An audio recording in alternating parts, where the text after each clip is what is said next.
Bola api berwarna biru mengikuti seorang pria dari belakang. Sang pria berusaha kabur, dan bola api itu terus mengejarnya. Hingga sang pria di jalan buntu, dia barulah berhenti. Kemudian terdengar suara ledakan. Ya Tuhan! Bola itu perlahan-lahan masuk ke dalam tubuh sang pria. Kedua anjing terus menggonggong. Setelah masuk ke dalam tubuhnya, pria itu jatuh pingsan. Esoknya, Jefferson dibawa polisi ke rumah sakit. Setelah melalui proses operasi selama 5 menit, nyawanya terselamatkan. Tapi karena terbakar suhu tinggi, dia selamanya kehilangan wajahnya. Tapi tak disangka saat membuka perbannya, semua orang yang di sana kaget. Wajahnya tidak apa-apa, malah menjadi lebih tampan. Hal ini membuat dokter tidak percaya, dan mulai meneliti secara asal. Saat itu, buku mengenai tangan Jefferson, dan semua isi buku itu, masuk ke dalam ingatannya. Dan beberapa perkataannya, membuat dokter tidak bisa berkata-kata. Ini masih bukan apa-apa. Tiba-tiba suatu suara membangunkannya, dan di depannya muncul suatu gambar. Ternyata pasien di depan kamarnya. Ya Tuhan, tanpa menggunakan alat pendengar, dia juga bisa melihatnya. Kemudian dia melihat keluar. Semuanya tembus pandang. Dan di saat itu, seorang suster cantik masuk ke kamar. Jefferson sangat senang. Tapi saat dilihat, dia pun kaget. Ternyata kejadian di hari itu, sebenarnya ada seorang yang muncul. Sebelum polisi datang, dia diam-diam mencuri bagian bola api tersebut. Dan dia di saat itu, berada di rumah menikmati kekuatan bola api. Dengan satu jari, bisa membuat pot menuangkan kopi. Kemudian menambahkan sedikit gula, dan mengaduknya dan terbang ke arahnya. Ternyata dia memiliki kekuatan super, sehingga pun muncul orang jahat.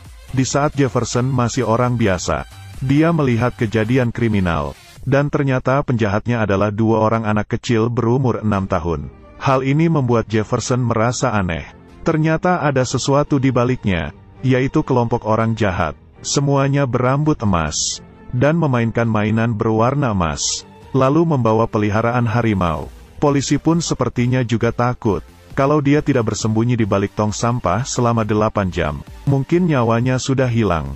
Dan di saat itu ia dikejar bola api, dan mengubah takdirnya. Ini adalah kelompok yang paling kejam. Tidak peduli kamu bermodel rambut apa, harus diwarnai menjadi blonde. Tapi di depan Jefferson yang memiliki kekuatan super, merasa sedang sial, dengan pelannya mendorong. Keduanya langsung terlempar jauh. Setelah dilihat oleh seorang yang berbadan besar, dia pun berdiri keluar, merasa dirinya kuat. Dia maju ke depannya, seperti ingin meninju. Kemudian ada teriakan. Kedua pria ini saling melihat. Apa yang terjadi? Ya ampun. Kepalan tangan pria itu patah. Tiba-tiba, sebuah mobil mengarah ke Jefferson. Beberapa langkah kemudian, supir itu langsung terbang keluar. Yang lebih parah adalah, hanya perlahan-lahan menyentuhnya, telapak tangannya tercetak di mobil. Esok pagi, orang kelompok jahat itu datang menemui Jefferson, dan mengeluarkan pistol untuk menembaknya. Badan Jefferson tertembak berkali-kali, kemudian jatuh ke tanah. Tapi setelah itu, anehnya dia tidak kenapa-kenapa. Dia bangun lagi. Orang-orang yang bersiap untuk kabur, memundurkan mobilnya. Jefferson yang ketakutan pun lari. Kemudian tiba-tiba, dia terbang. Kakinya melayang, dan nyangkut di lampu jalan. Orang jahat yang melihatnya, tidak tahu harus berkata apa. Setelah melamun sebentar, mereka pun pergi dari sana. Jefferson yang takut ketinggian, memeluk erat lampu jalan tanpa bergerak. Tapi lampu jalan itu berkata, kalau kamu tidak bergerak aku yang bergerak. Kemudian terdengar suara, bautnya yang jatuh. Jefferson ternyata tidak jatuh ke bawah. Kemudian satu baut lagi. Terdengar suara lepas. Dia pun jatuh ke tanah. Kaca jendela retak. Jalanan pun terbelah. Hal ini membuat dia kebingungan. Saat pulang ke rumah, ibunya mengetahui anaknya memiliki kekuatan super, lalu memberikannya pakaian. Ada yang model robot, ada yang model serangga merah. Semuanya terlihat keren. Bahkan memberikannya nama julukan, Meteor Man. Kehidupannya selanjutnya, dia menjadi populer. Kemudian, Jefferson yang mengenakan pakaiannya mulai melakukan kebaikan. Sayangnya dia takut ketinggian. Jadi paling tinggi juga hanya bisa terbang 1 meter. Pria ini sangat baik. Di saat polisi dan penjahat sedang tembak-tembakan, dia perlahan-lahan mendarat dari langit. Ingin kedua pihak menurunkan senjata. Ini bukan lelucon kan? Keduanya terus-terusan menembak. Dan tembakan yang mengenai badan Jefferson. Dia sama sekali tidak sakit atau terluka. Bahkan dia sampai mengantuk. Pada akhirnya, setelah keduanya selesai tembak-tembakan, mereka pun menghormati Jefferson, lalu menurunkan senjata mereka. Dia adalah anak yang tumbuh di suatu desa.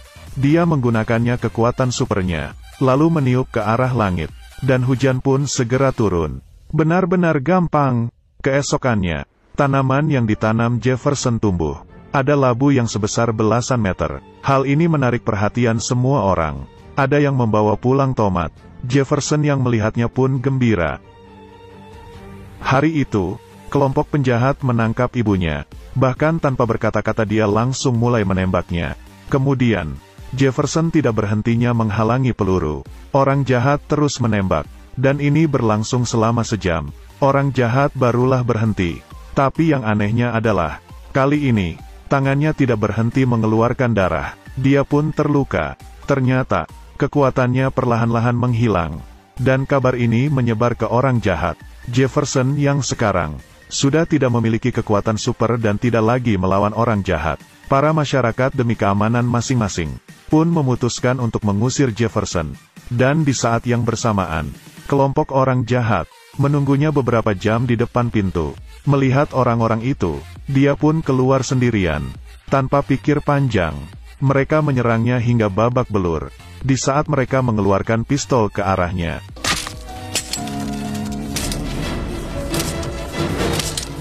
ternyata pria yang mengambil serpihan bola api satunya lagi datang menghampiri mereka. Tetangga juga membawa senjata menyerang mereka. Keadaan pun berbalik. Tiba-tiba, serpihan bola api jatuh ke tanah. Orang jahat dan Jefferson menyentuhnya di waktu yang bersamaan. Setelah suara ledakan, keduanya terlempar dan mengenai mobil. Dengan begitu, keduanya bersamaan memiliki kekuatan super. Sayangnya orang Jefferson tidak sebanyak orang jahat. Dipukul hingga parah. Dan di saat itu, dia menyentuh sebuah buku. Kemudian dengan kungfu Cina yang dipelajari dari buku, dia pun menyerang mereka satu persatu. Dengan mudah dia pun menang. Dan mengikat orang jahat itu. Film ini membuatku bertanya, apa ada orang yang lebih lemah darinya? Tinggalkan di kolom komentar ya. Ikuti terus. Ketemu lagi di